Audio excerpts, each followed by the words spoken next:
Salut à tous, bienvenue dans votre nouvelle émission de langue sur ISS TV+. Ici, c'est le Language Training Program et nous allons vous faire voyager à travers les horizons de la langue anglaise. Si vous êtes passionné de l'anglais et vous voudriez vous faire former, c'est le plateforme et l'univers pour vous de parler l'anglais que vous souhaitez parler. Aujourd'hui, nous allons prendre notre premier cours et je vous invite à suivre très attentivement. Alors, pour cette première leçon, nous allons apprendre la salutation et une conversation pour une première rencontre. Il faut comprendre que les Anglais, pas comme le français, pour saluer, ils considèrent les moments de la journée. C'est vrai qu'en français, il y a des fois même on peut dire bonjour du matin jusqu'au soir ou bonjour et à midi, on change ça sur bonsoir et puis c'est fini. Pas comme l'anglais. L'anglais considère les moments de la journée pour la salutation. Et pour ça, il faudrait d'abord aller découvrir quels sont les moments de la journée et leur équivalence en anglais. Comme vous le savez très bien, nous avons 4 moments forts de la journée. Nous avons le matin, l'après-midi, le soir et la nuit. Alors, équivalence en anglais, nous avons le matin qui est égal à morning, l'après-midi, afternoon, le soir, evening et la nuit, night. Alors, nous avons morning, afternoon, evening et night. Donc, nous allons commencer maintenant par appliquer la formule magique pour employer cela en salutation. Vous savez comme moi, même en français, la salutation, c'est comme un souhait. Donc, vous commencez par un bon et puis vous ajoutez ce que vous voulez souhaiter à la personne. Et bon en anglais, ça fait good. C'est vrai qu'en français, nous avons d'équivalence parce qu'il y a des mots, en français, nous avons des mots masculins et des mots féminins. Donc, on a bon ou bonne qui signifie en anglais good.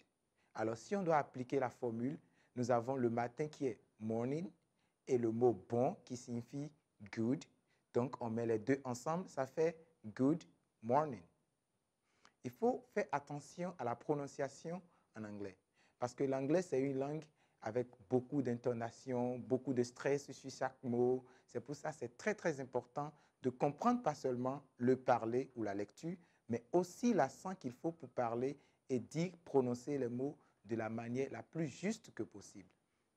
Alors, on reprend l'exercice. Nous avons le matin, good morning, l'après-midi, good afternoon, le soir, good evening, et la nuit, généralement, c'est un souhait qu'on peut envoyer à quelqu'un qu'on est très sûr de ne plus revoir dans une journée.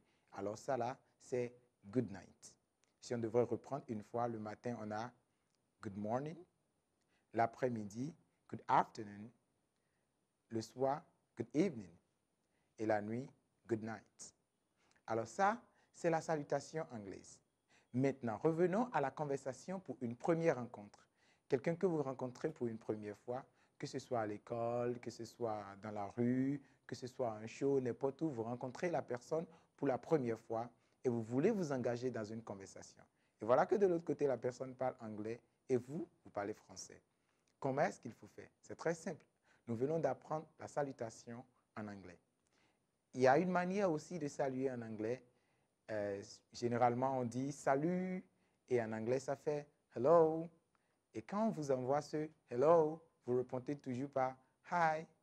C'est vrai, il y a beaucoup de personnes qui pensent que quand on te dit hi en premier, il faut répondre par hello. Mais l'anglais, juste, vous demanderait de répondre hi par hi. Bon, ce n'est pas grave.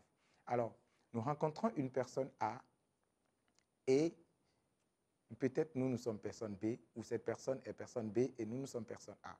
Alors, la conversation sera entre une personne A et une personne B. La personne A en anglais vous approche, dit soit hello, ou la personne vous envoie en même temps good morning, dépendant du moment de la journée où vous êtes en train de faire votre rencontre. Alors vous aussi, vous aurez à répondre. Si évidemment c'était hi et hello, vous répondez pas hi. Ou si c'était good morning, vous répondez tranquillement pas good morning. Alors, il y a une manière aussi de demander comment tu vas en anglais. C'est vrai que beaucoup vont dire, généralement pour dire comment tu vas en anglais, c'est how are you? Oui, c'est vrai, c'est ça, mais bon, ça c'est un anglais qui est déjà très révolu. Et si on essayait d'apprendre quelque chose de nouveau? Peut-être au lieu de dire how are you, on dit how are you doing? Il faut constater le niveau de de l'intonation à la fin de la phrase. How are you doing? Ce qui prouve que là, c'est une question. Alors, on recommence. Good morning. Good morning. How are you doing? Ça fait comment tu vas? Alors, l'autre personne, B, qui demande How are you doing? Ou la personne A qui reprend How are you doing? La personne à qui cette question est posée va répondre tranquillement I am doing well. I am doing great. I am doing fine. Dépendamment de votre adjectif que vous auriez souhaité utiliser pour qualifier le comment vous allez, ça, c'est à votre dépendance. Alors, nous allons utiliser I am doing well ou I am fine, simplement. Et généralement, il faut demander à la personne avec qui vous êtes en train de converser, and you, et toi.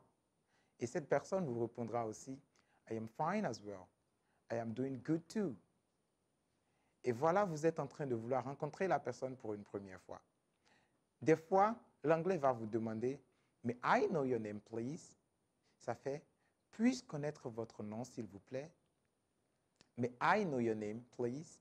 Puis-je connaître votre nom, s'il vous plaît? Ou il se présenterait et dirait, I am Dennis Israel, and you? Ou il dirait, My name is Dennis Israel, and you? Ça fait, moi, c'est Dennis Israël, et vous? Mon nom, c'est Dennis Israël, et vous? Alors là, vous reprenez maintenant la parole et vous répondez, My name is, et en anglais, vous savez, il y a des formes contractées. D'autres pourraient vous dire, My name's, et ils prononcent le nom, mais on ne dit jamais, My name's is. Non, ça c'est une faute. Mais plutôt, My name's Dennis Israel ou My name is Dennis Israel. Et là, vous avez déjà répondu à la question. Maintenant, après avoir rencontré quelqu'un, vous saluez la personne, vous connaissez la personne, on est toujours enchanté de faire une rencontre. En anglais, ça se dit simplement Nice to meet you. Nice to meet you. Et celui à qui Nice to meet you est dit, la personne répond It's my pleasure ou Nice to meet you too. Il y a des fois des personnes disent qu'en anglais, quand on vous dit How do you do? C'est l'équivalence d'une question. En réalité, How do you do veut signifier en langage codé enchanté. Donc, How do you do, ce n'est pas une question pour vous demander comment vous allez, mais plutôt une question pour vous dire enchanté. Alors, quand quelqu'un vous dit How do you do en anglais, ça fait enchanté. Et vous répondez simplement avec How do you do? Si une personne A dit How do you do? La personne B reprend How do you do? Alors, voilà un peu une conversation pour une première rencontre en anglais et aussi les manières de salutation. Pour récapituler, il ne faut pas oublier, l'anglais salue selon chaque moment de la journée et nous avons 4 moments forts. On a déjà dit le 4e, c'est pour un souhait de la nuit. Good night, c'est pour vous souhaiter bonne nuit. Alors nous avons 3 moments, le matin, l'après-midi et le soir. Le matin, good morning. L'après-midi, good afternoon. Voilà. Le soir, good evening. Et la nuit, good night. Et pour une première rencontre, vous saluez la personne vous demande, how are you doing? Vous répondez, I am doing fine, I am doing good, I am doing great, and you? Et la personne reprend, I am doing fine too.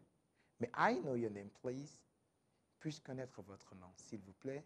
Or, I am Dennis Israel, and you? Et vous allez reprendre, my name is, et vous postez votre nom à la place du vide. Alors, essayez des conversations entre vos camarades, entre vos amis, et vous allez voir, juste en quelques minutes, vous venez d'apprendre quelque chose de gigantesque en anglais. Pratiquez ça plusieurs fois, travaillez sur votre prononciation, écoutez plusieurs fois et essayez de prononcer de la même manière que c'est rendu dans la vidéo. Merci de me suivre. Je vous invite à massivement vous abonner à notre chaîne YouTube ISS TV Plus et partager avec vos amis. Et ensemble, nous allons voyager sur les horizons de la langue anglaise. Même étant dans votre pays où vous parlez français, vous pouvez réussir à parler un bon anglais comme ceux des Américains ou les Anglais eux-mêmes. Alors, n'attendez plus, abonnez-vous à notre chaîne et à tout moment.